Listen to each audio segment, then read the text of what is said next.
नमस्कार विद्यार्थियों, आज हम कक्षा 8 सामाजिक विज्ञान का द्वितीय अध्याय व्यापार से साम्राज्य तक कंपनी का शासन के प्रश्न उत्तर करेंगे। इसमें आपके पहला प्रश्न है कि इनके जोड़े बनाएं। ठीक है ना। तो एक साइड में आपके जैसे ये दिए गए दीवानी, शेर मैसूर, फौजदारी अदालत, रानी चिन्नम्मा, सिपाही, वारेन हेस्टिंग, तो इनके सही विकल्प आपको सामने मिला नहीं। तो इसके लिए आप देखें, जैसे दीवानी क्या है? भू राजस्व वसूल करने का अधिकार है जो अंग्रेजों ने प्राप्त किया था मुगल सरदारों से, शासकों से। शेर मैसूर टीपू सुल्तान को कहा जाता है। फौजदारी अदालत तो फौजदारी अदालत ही होती है। रानी चेन्नम्मा, कित्तूर में अंग्रेज विरोधी आंदोलन का नेतृत्व किया था रानी चेन्नम्मा ने। सिपाही को सिपाही कहा जाता है।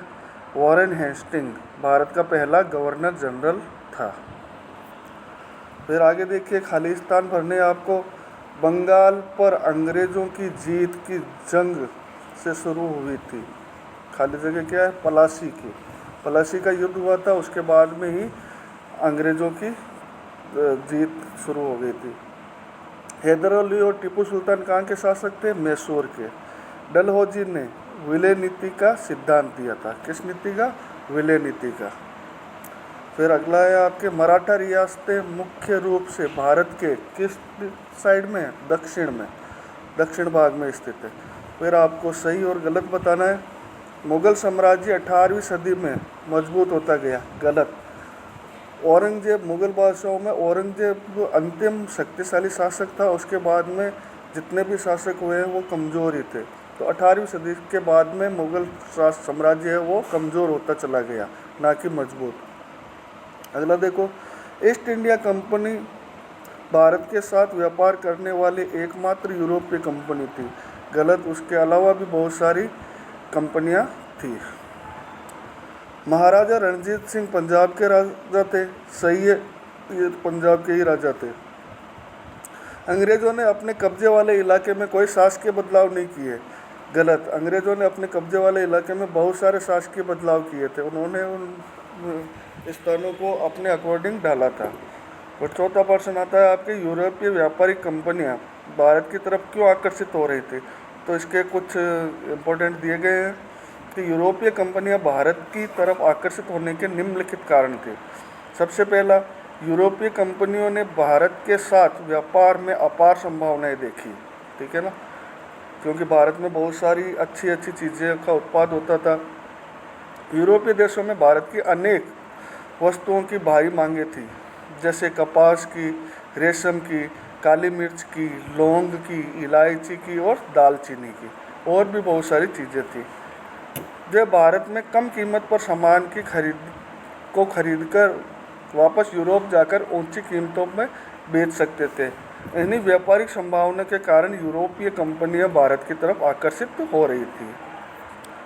फिर अगला देखो, बंगाल के नवाबों और ईस्ट इंडिया कंपनी के बीच किन बातों पर विवाद थे?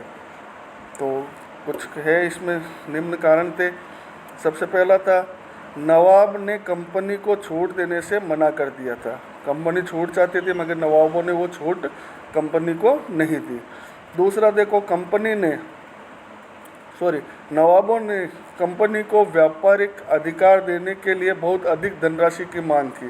कंपनी ने मांगा कि भाई हमें अधिकार मिले, एकमात्र अधिकार हमें ही मिले कि हम व्यापार कर सकें इस इलाके में। तो जो नवाब थे उन्होंने उनके बदले में ज़्यादा धनराशि मांगी। फिर अगला देखो, नवाबों ने कंपनी को सिक्का डालने का अधिकार देने से भी मना कर दिया। कंपनी चाहती थी कि वो अपना सिक्का डाले, मतलब बनाए, मगर नवाबों ने उसका भी मना कर दिया था। उसके अलावा देखो, नवाबों ने कंपनी पर टैक्स कर अदा नहीं करने के साथ साथ अपमानजनक पत्र लिखने का आरोप लगाया। ठीक है ना, तो कंपनी ने कई बार टैक्स नहीं दिए थे, तो कंपनी ने नवाबों के खिलाफ अभद्र व्यवहार भी किया था, तो ये भी एक कारण था। फिर कंपनी ने भी नवाबों पर निम्नलिखित आरोप लगाए कि नवाबों के स्थानीय अधिकारी कंपनी के व्यापार को नष्ट कर रहे हैं, कंपनी को अधिक टैक्स देना पड़ रहा है, कंपनी को किलाबंदी के विस्तार व पुनर्निर्माण की अनुमति नहीं दी जा रही है। फिर अगला प्रश्न आता है आपके, दीवानी मिलने से ईस्ट इंडिया कंपनी को किस तरह फ़ायदा हुआ। तो सबसे पहले दीवानी का अर्थ तो अपन ने शुरू में जब आया था पाठ उसमें बताया था। तो दीवानी का मतलब होता है एक फरमान जारी कर दिया था शासक ने, मुग़ल बादशाह ने, कि ये कंपनी है इस इलाके में भू राजस्व वसूल करेगी। वो इलाका उस कंपनी को दे दिया गया था। तो कंपनी वहाँ से भू राजस्व कर टैक्स इकट्ठा करती थी और उसी टैक्स के पैसे से वहाँ से व्यापार शुरू कर दिया था। तो ये देखो कुछ फ़ायदे हुए थे कंपनी को। तो दीवानी मिलने के कारण कंपनी को बंगाल के विशाल राजस्व संसाधनों पर नियंत्रण मिला।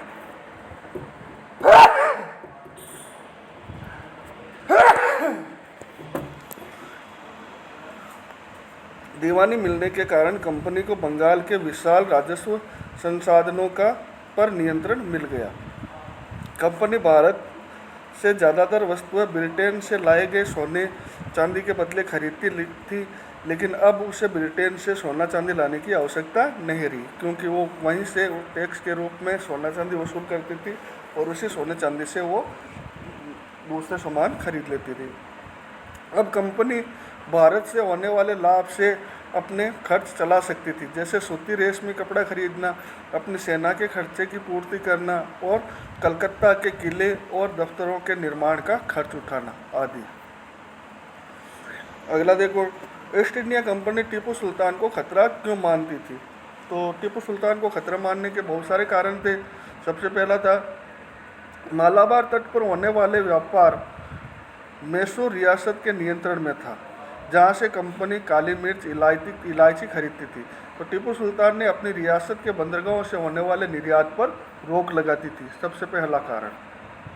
उसके बाद में टीपू सुल्तान ने स्थानीय सौदागरों को भी कंपनी के साथ व्यापार करने से रोक लगा दिया।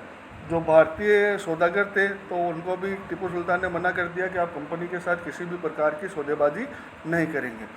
फिर तीसरा कारण था, टीपू सुल्तान ने भारत में रहने वाले फ्रांसीसी व्यापारियों से घनिष्ठ संबंध स्थापित किए और उनकी मदद से अपनी सेना का आधुनिकीकरण किया।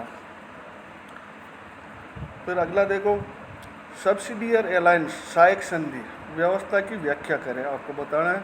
तो इसमें देखो, सहायक संधि का अर्थ गवर्नर जनरल लॉर्ड वेलेली ने भारत में कंपनी के शासन के विस्तार के उद्देश्य सहायक है। सबसे पहला संधि को अपनाया गया था। इस संधि सहायक संधि इसलिए कहा गया है जो कि भारतीय शासक एक संधि की शर्तों को मानने के लिए तैयार हो जाता था। कंपनी उसकी सुरक्षा में पूर्ण सहयोग करने का वायदा करती थी।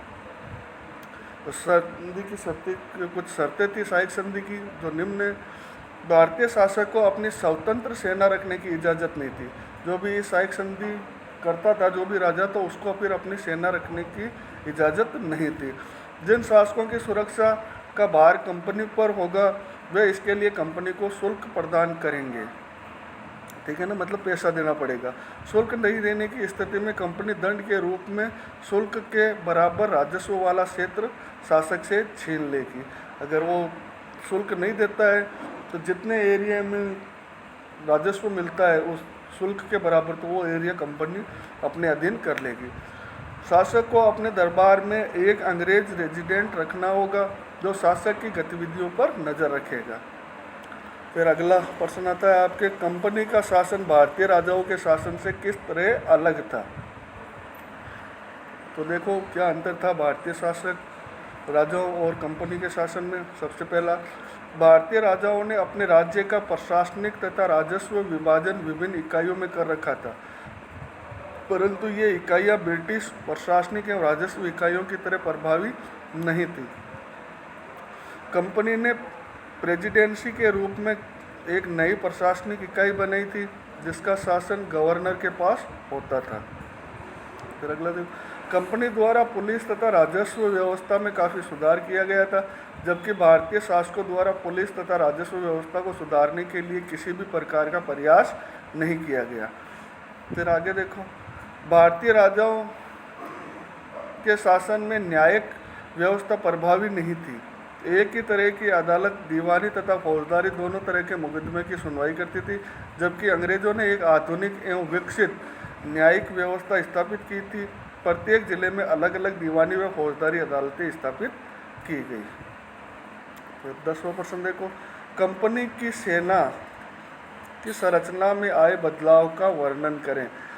तो क्या क्या संरचनात्मक बदलाव हुए वो देखो।